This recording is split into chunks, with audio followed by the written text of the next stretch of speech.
Hello ಸ್ನೇಹಿತರೆ, ಎಲ್ಲರಿಗೂ ನಮಸ್ಕಾರಗಳು. ನಾನು ನಿಮಗೆ ರಹಸ್ಯ ಪುಸ್ತಕದ ಬಗ್ಗೆ ಮಾಹಿತಿ ಕೊಡುತ್ತಿದ್ದೇನೆ. ಅದನ್ನು ಹೊಸೂರವರು ಬರೆದಿದ್ದಾರೆ ಅಂದರೆ ಪ್ರವಚನ ರೂಪದಲ್ಲಿ ಅವರು ನೀಡಿದಂತಹ ಒಂದು ವಿಷಯವನ್ನು ಕನ್ನಡಕ್ಕೆ ಟ್ರಾನ್ಸ್ಲೇಟ್ ಮಾಡಲಾಗಿದೆ. ಆದ್ದರಿಂದ ನಿಮಗೆ ಈಗ ರಹಸ್ಯ ಪುಸ್ತಕದ ಬಗ್ಗೆ ಮಾಹಿತಿ ಕೊಡುತ್ತಿದ್ದೇನೆ. ಹೊಸೂರವರು ಏನು ಹೇಳ್ತಿದ್ದಾರೆ ಅಂದರೆ, ಈ ಜೀವನ ಅನ್ನೋದು ಒಂದು ರಹಸ್ಯ, ಅಗೋಚರ. ಇದನ್ನು ನಾವು ಅಗೋಚರ ರೀತಿಯಿಂದ ನೋಡಿದರೆ ಮಾತ್ರ ನಮ್ಮ ಜೀವನ ಸುಲಭವಾಗುತ್ತೆ ಅಂತ ಹೇಳಿದ್ದಾರೆ. ಅಂದರೆ ಈ ಹುಟ್ಟು ಸಾವು ಎಲ್ಲವೂ ಅಗೋಚರದಿಂದ ಬಂದಿದ್ದಂಥ ವಿಷಯ. ಅದೇ ರೀತಿ ನಾವು ಈ ಮುಂದಿನ ಅಂದರೆ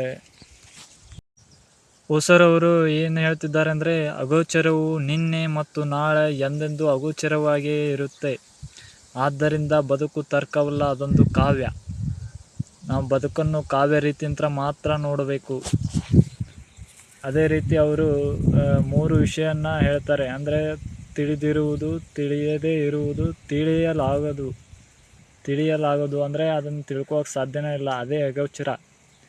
ತಿಳಿದಿರುವುದು ಅಂದರೆ ಈಗಾಗಲೇ ನಮಗೆ ವಿಜ್ಞಾನದ ಮೂಲಕ ತಿಳಿದಿರತಕ್ಕಂಥ ವಿಷಯವನ್ನು ತಿಳಿದಿರುವುದು ಅಂತಾರೆ.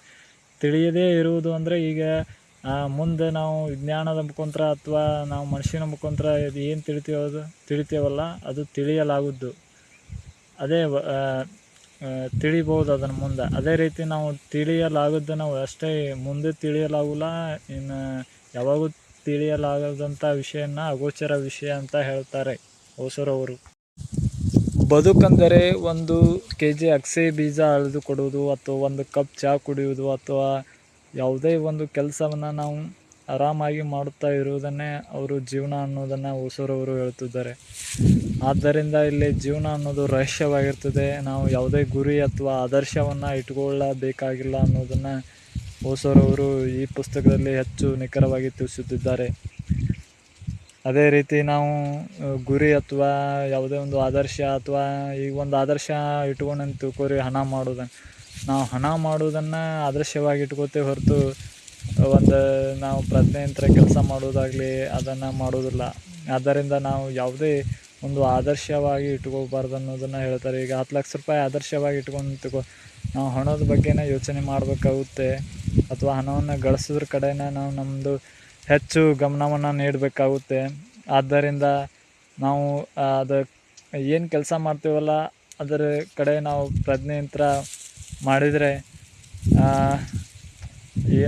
ನಮಗೆ ಏನು ಸಂಬಂಧಪಡಲ್ಲ. ಅಥವಾ ಈಗ ಒಂದು ಗುರಿ ಇಟ್ಕೊಂಡು ತಿಳ್ಕೊರಿ, ಆ ಗುರಿ ಕಡೆ ನಾವು ಹೆಚ್ಚಿಗೆ ಫೋಕಸ್ ಮಾಡಬೇಕಾಗುತ್ತೆ. ಅಂದರೆ ಈ ವಿಶ್ವ ಯಾವುದೇ ಗುರಿಯನ್ನು ಹೊಂದಿಲ್ಲ, ಅಥವಾ ಈ ಭೂಮಿ ಅಥವಾ ಈ ಅಸ್ತಿತ್ವ ಯಾವುದೇ ಗುರಿಯನ್ನು ಹೊಂದಿಲ್ಲ. ಅದೇ ರೀತಿ ಶ್ರೀಕೃಷ್ಣ ಪರಮಾತ್ಮ ಒಂದು ವಿಷಯನ ಹೇಳಿದರೆ, ಈ ಜಗತ್ತು ಒಂದು ಲೀಲೆ ಅಥವಾ ಒಂದು ಆಟ ಅಂತ ತಿಳ್ಕೊಬೇಕಾಗುತ್ತೆ ಅಂತ. ಅದೇ ವಿಷಯವನ್ನು ಹೊಸರವರು ಈ ಜಗತ್ತನ್ನೋದು ಒಂದು ಲೀಲೆ, ಅಂದರೆ ನಾವು ಈಗ ಆಟ ಆಡ್ಕೊತ ಇರಬೇಕಾಗುತ್ತೆ ಅಂತ ಹೇಳ್ತಿದ್ದಾರೆ. ಅಂದರೆ ಆಟ ಅಂದರೆ ಲೀಲೆ. ಇದು ನಾವು ಯಾವುದೇ ಆದರ್ಶ ಗುರಿ ಅಥವಾ ಏನೋ ಒಂದು ಇಟ್ಕೊಂಡ್ರು ಅದು ನಮ್ಮ ದೇವ್ರ ಕಡೆ ಹೋಯ್ತೈತಂತೇನೆ ಯಾವುದೇ ಗ್ಯಾರಂಟಿ ಇಲ್ಲ. ಆದ್ದರಿಂದ ಹೊಸರವರು ಈ ವಿಷಯವನ್ನು ಪ್ರಸ್ತಾವನೆ ಮಾಡಿದ್ದಾರೆ ಈ ರಹಸ್ಯ ಪುಸ್ತಕದಲ್ಲಿ. ಅಥವಾ ಈ ಬದುಕು ಅನ್ನೋದು ಒಂದು ನಾವು ಕ್ಯಾಲ್ಕುಲೇಷನ್ ಮಾಡ್ತೀವಲ್ಲ ಆ ರೀತಿ ನಡೆಯುವುದಿಲ್ಲ ಅನ್ನೋದನ್ನು ಹೆಚ್ಚು ನಿಖರವಾಗಿ ಈ ಪುಸ್ತಕದಲ್ಲಿ ತಿಳಿಸುತ್ತಿದ್ದಾರೆ. ಆದ್ದರಿಂದ ಇದೇ ರೀತಿ ನಿಮಗೆ ಪುಸ್ತಕದ ಮಾಹಿತಿ ಬೇಕಂದರೆ ನನ್ನ ಚಾನಲ್ಗೆ ಸಬ್ಸ್ಕ್ರೈಬ್ ಮಾಡಿ. ಎಲ್ಲರಿಗೂ ಧನ್ಯವಾದಗಳು, ನಮಸ್ಕಾರ.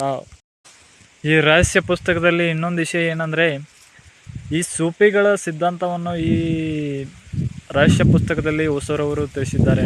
ಸೂಫಿಗಳ ಒಂದು ವಿಶಿಷ್ಟತೆ ಏನಂದರೆ, ಅವರು ನರ್ತನ ಮಾಡ್ತಾರೆ. ನರ್ತನದಲ್ಲಿ ನಮ್ಮ ಬುದ್ಧಿ ನಮ್ಮ ಕೈಯಲ್ಲಿ ಇರಲ್ಲ. ಆದ್ದರಿಂದ ಈ ಜಗತ್ತು ಅನ್ನೋದ್ರ ನರ್ತನ ರೀತಿ ಅನ್ನೋದನ್ನು ಇದೊಂದು ಧ್ಯಾನ ಪದ್ಧತಿ. ಈ ನರ್ತನ ಮುಖಾಂತರ ನಾವು ಹೆಚ್ಚು ರಹಸ್ಯವಾಗಿರ್ಬೋದು ಅನ್ನೋದನ್ನು ಈ ಪುಸ್ತಕದಲ್ಲಿ ಹೊಸರವರು ತಿಳಿಸಿಕೊಟ್ಟಿದ್ದಾರೆ. ಆದ್ದರಿಂದ ಇದು ಒಂದು ಅಂಶವನ್ನು ಈ ಪುಸ್ತಕದಲ್ಲಿ ತುಂಬ ಚೆನ್ನಾಗಿ ವಿವರಿಸಿದ್ದಾರೆ ಅಂತ ಹೇಳ್ಬೋದು.